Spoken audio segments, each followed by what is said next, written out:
Na karibu ndugu mtazamaji katika mfululizo masomo yetu yanayohusiana na afya kutoka Rastobe Food Product, jumba la lishe. Natumai una afya njema kabisa.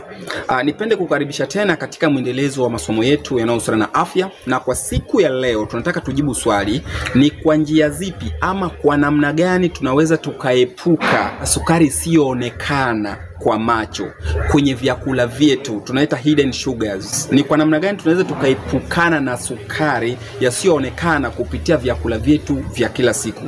Kuna hatua ambazo nitakuwa uzifuate ili uweze kuepukana vile vyakula ambavyo vina kiwango kikubwa sana cha sukari, tena yale yasiyoonekana.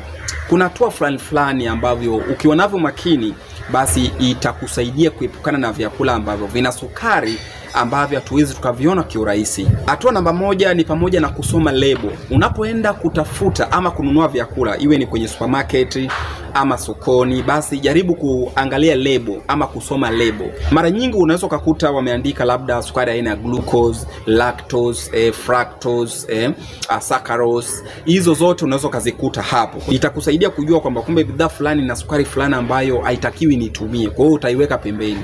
Lakini njia namba 2 ni pamoja na kutumia vyakula vya asili. Yaani tumia chakula katika hali yake ya uhalisia. Mfano, utaki kutumia vyakula ambavyo vimekobolewa. Ukishakoboa vyakula, mfano ukitumia wali mweupe, ugali wa sembe, unaona, mara nyingi hapo utakuwa umebaki na starch. Kimaana kwamba starch ni sukari. Ikifika mwilini inabadilika inakuwa sukari. Kwa hivyo utakuwa tayari umeshaacha sukari yasiyoonekana. Kwa hivyo ni vizuri kutumia vyakula ambavyo havijakobolewa kama mahindi mazima, unaona. Itakusaidia sana. Ama ngano, unaweza kusaga ngano kama ngano ukatumia kuliko kutumia flour.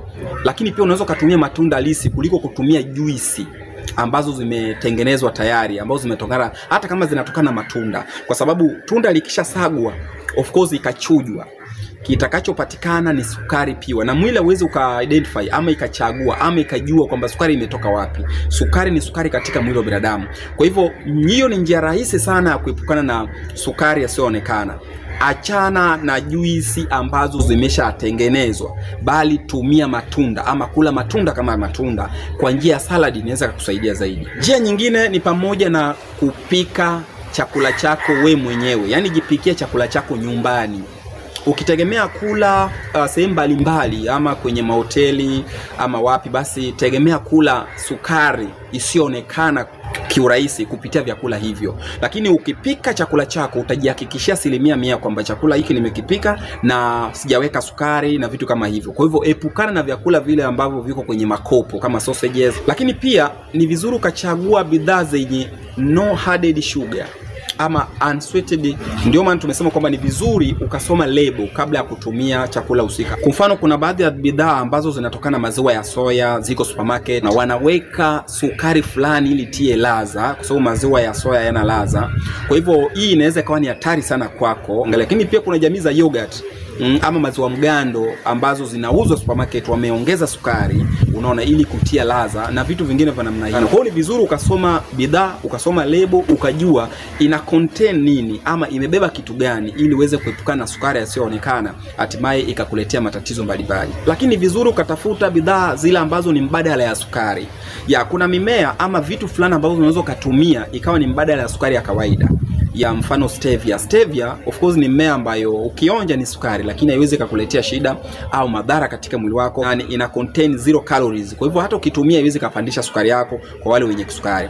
Hii inaweza kukusaidia. Njia nyingine ni pamoja na kuepukana na snacks ambazo zinauzwa labda supermarket ama sokoni. Mfano jamii za biskuti, hizo vitu unaweza kuviweka pembeni kwa sababu zina sukari yasiyoonekana na inaweza kukuletea shida. Lakini pia kuna keki na vile vyakula ambavyo vinaokwa. Vyakula vya kwa mara nyingi vina contain au vinabeba sukari isiyoonekana kiurahisi. Kwa hivyo utatumia, lakini utakuwa unajiongezea sukari pasipo wewe kujua. Hizo ni njia ambazo zinaweza zikakusaidia wewe kujua vyakula ambavyo vina sukari isiyoonekana, na inaweza kukusaidia sana. Na kwa siku ya leo sina la ziada. Usisahau kusubscribe, kushare na comment ili watu wengine nao waweze kupata elimu hii. Asanteni na tutane katika video nyingine. Bye bye.